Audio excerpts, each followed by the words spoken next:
Imagine a time when one nation ruled almost the entire world.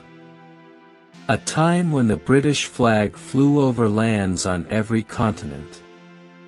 A time when people believed that the sun never set on the British Empire. From a small island nation, Britain built the largest empire in human history. It controlled oceans, trade routes, armies, and the lives of millions of people. But power like this does not appear overnight. And it does not last forever. How did Britain rise from a weak kingdom to a global empire? And what caused its dramatic fall? This is a story of ambition, trade, war, wealth, resistance, and freedom. This is the rise and fall of the British Empire. Part 1: England before the Empire. In the late 1400s, England was not powerful. Spain and Portugal dominated global exploration. They controlled sea routes and discovered new lands. They brought gold, silver, and spices back to Europe. England was smaller, poorer, and divided by internal struggles. But England had one advantage: its location. As an island nation, England was surrounded by water. This forced it to look outward, toward the sea. Slowly, English leaders realized something important. Control the sea, and you control trade. Control trade, and you control power. This idea would change the world. Part 2: The Age of Exploration. Everything began to change during the reign of Queen Elizabeth I. England invested heavily in building ships and training sailors. Privateers attacked enemy ships and stole valuable cargo. These early sea raids weakened Spain and strengthened England.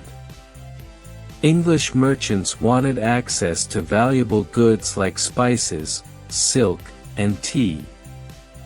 To get them, England needed overseas bases. Exploration became expansion. The dream of empire was born. Part 3: The First British Colonies.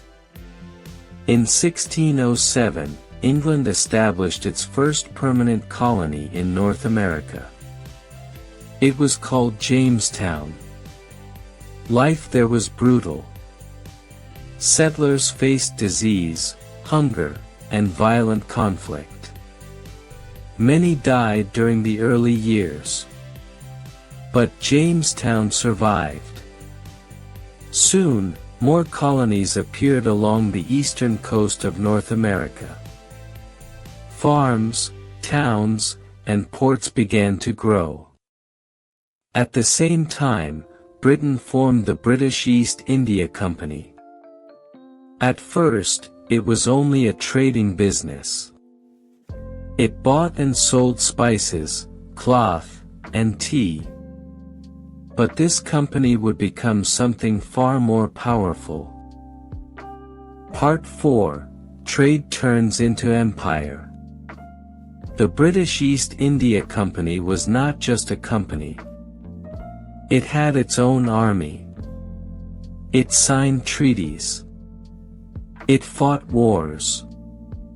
Slowly, trade turned into control. Britain learned how to dominate regions without sending large numbers of settlers. Money, weapons, and influence became tools of empire. By the 1700s, Britain was becoming a global power. But this growth came with a dark price. Part 5: Slavery and the Empire. One of the foundations of British wealth was slavery. British ships carried manufactured goods to Africa. They traded those goods for enslaved Africans. Then came the most brutal journey of all. Millions of enslaved people were forced onto ships and sent across the Atlantic. Many died from disease, hunger, and abuse.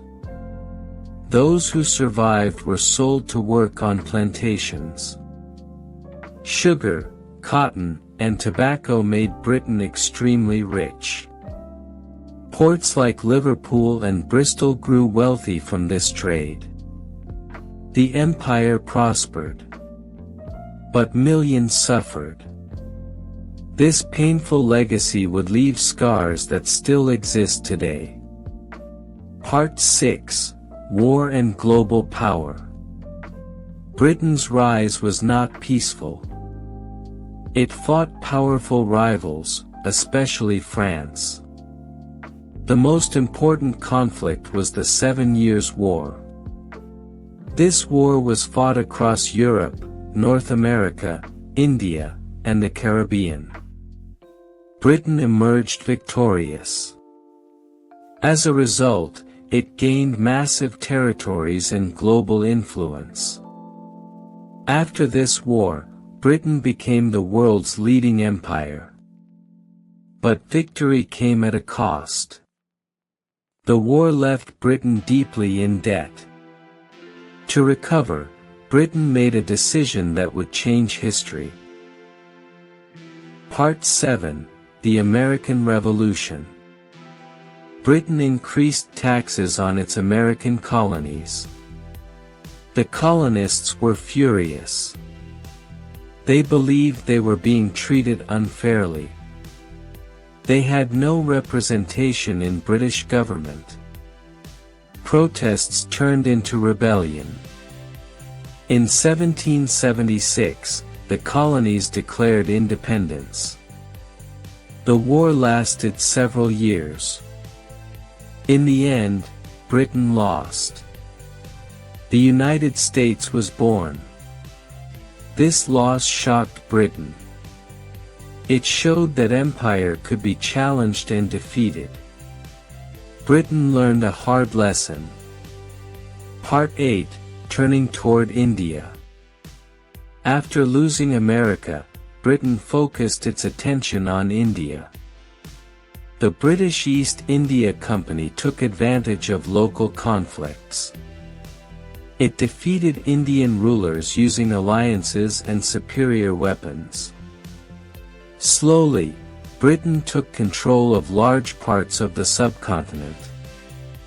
India became the most valuable part of the empire.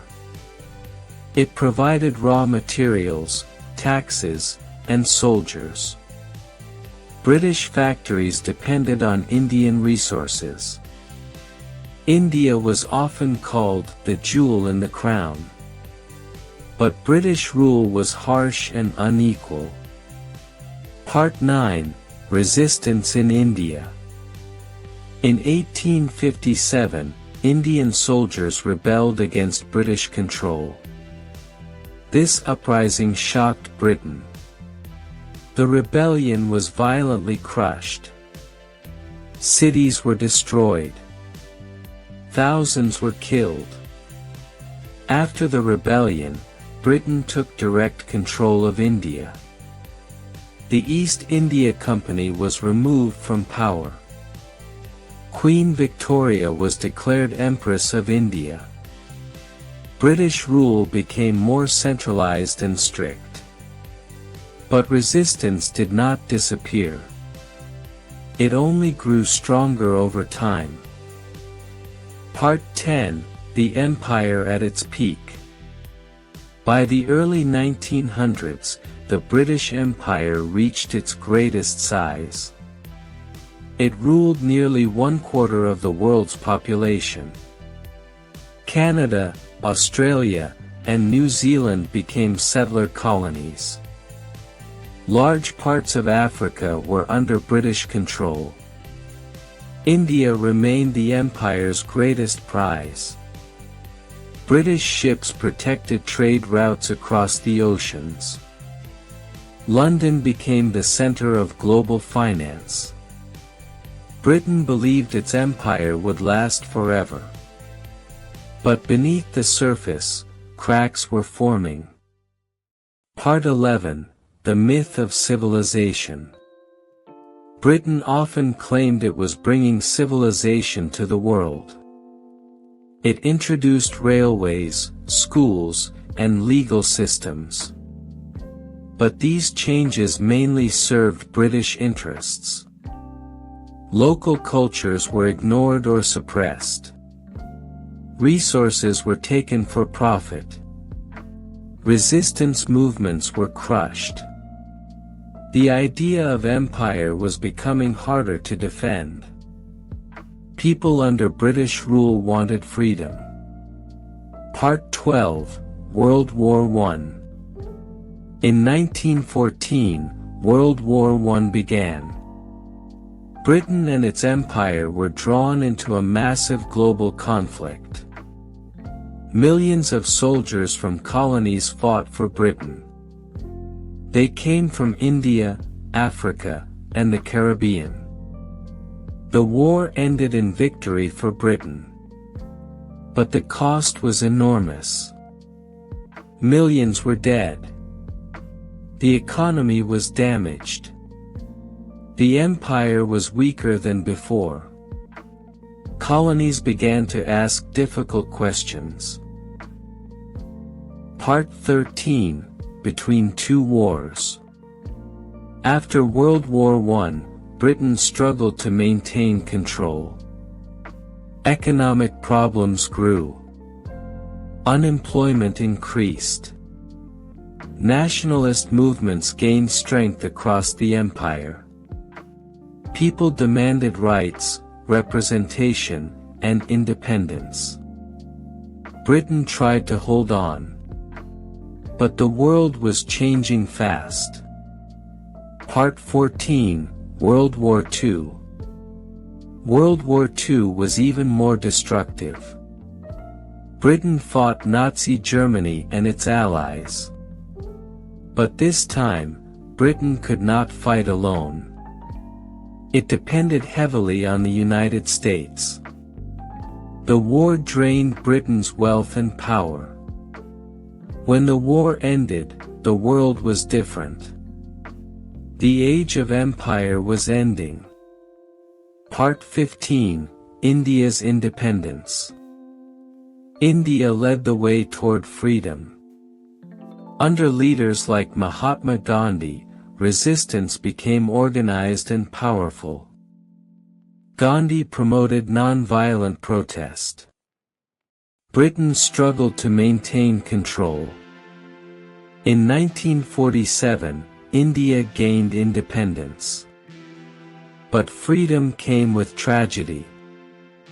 India was divided into two nations, India and Pakistan. Millions were displaced. Violence killed countless people. Despite the pain, independence marked the beginning of the end. Part 16: Decolonization.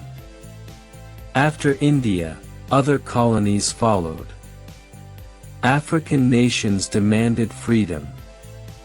Asian territories broke away. Caribbean islands gained independence. Some transitions were peaceful. Others involved violence and conflict. Britain tried to maintain influence through the Commonwealth. But direct rule was over. The empire was collapsing. Part 17: The Final Chapter, Hong Kong. One of the last major British colonies was Hong Kong. Britain had ruled it for over 150 years. In 1997, Hong Kong was returned to China. This event symbolized the official end of the British Empire. The empire that once ruled the world was gone.